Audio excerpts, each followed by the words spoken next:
Hello everyone, আসসালামু আলাইকুম। Welcome to Suparna's Kitchen. Suparna's Kitchen চ্যানেলে আপনাদের সবাইকে স্বাগতম। আজ অনেক দিন পর নতুন একটা রেসিপি নিয়ে হাজির হয়েছি। আজকে আমার রেসিপি কাঁচা আমের শরবত বা জুস, যেটাই বলেন না কেন। এই প্রচণ্ড গরমে বাইরে থেকে এসে এই শরবতটা পান করলে কথা দিচ্ছি আপনারা রিফ্রেশ ফিল করবেন। তো চলুন মূল রেসিপিতে চলে যাই। এখানে আমি মাঝারি থেকে ছোট সাইজের 9টি কাঁচা আম নিয়ে নিয়েছি।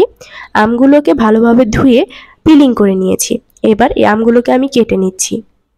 দেখুন আমগুলোকে কেটে নিয়েছি, সাথে দুটো লেবু কেটে নিয়েছি এবং নিয়েছি 1 কাপ পরিমাণ পুদিনা পাতা। এবার একটি ব্লেন্ডারের জারে আমগুলোকে দিয়ে দিচ্ছি। এখানে একটি টিপস, আপনারা চাইলে কিন্তু এই জুসে ধনিয়া পাতা ব্যবহার করতে পারেন। ধনিয়া পাতা আলাদা একটা ফ্লেভার অ্যাড করবে।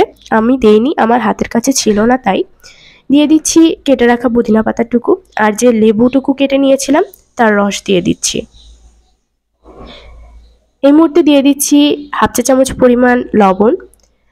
বিট লবণ দিয়ে দিচ্ছি 1.5 চা চামচ পরিমাণ। বিট লবণটা একটু বেশি দিয়েছি যাতে আলাদা একটা ফ্লেভার হয়।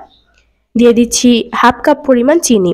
আমের টকের উপর নির্ভর করে চিনিটাকে কম বেশি করে নেবেন। একটু ঝাল অ্যাড করব, তাই দিয়ে দিচ্ছি 5টা কাঁচামরিচ। আর এখানে দিয়ে দিচ্ছি 1 কাপ পরিমাণ পানি। এই 1 কাপ পানি দিয়ে আমি এটিকে ব্লেন্ড করে নিব।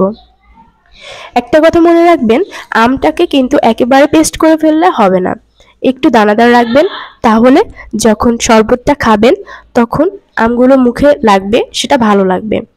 আমগুলোকে এভাবেই রাখবো। এ পর্যায়ে দিয়ে দিচ্ছি 1 কাপ পরিমাণ ঠান্ডা পানি। ঠান্ডা পানিটা দিয়ে আমি এটাকে আবারও ব্লেন্ড করে একটা সাইডে রেখে দিচ্ছি। এবার আমি যে কাজটি করছি এটা অপশনাল, আপনারা চাইলে এই প্রসেসটা স্কিপ করতে পারেন।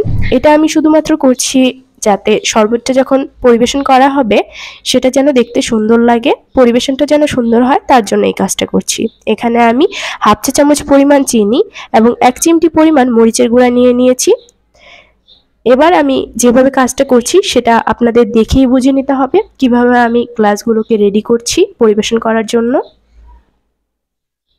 দেখুন আমি একইভাবে কিন্তু দুটো গ্লাসে প্রস্তুত করে নিয়েছি।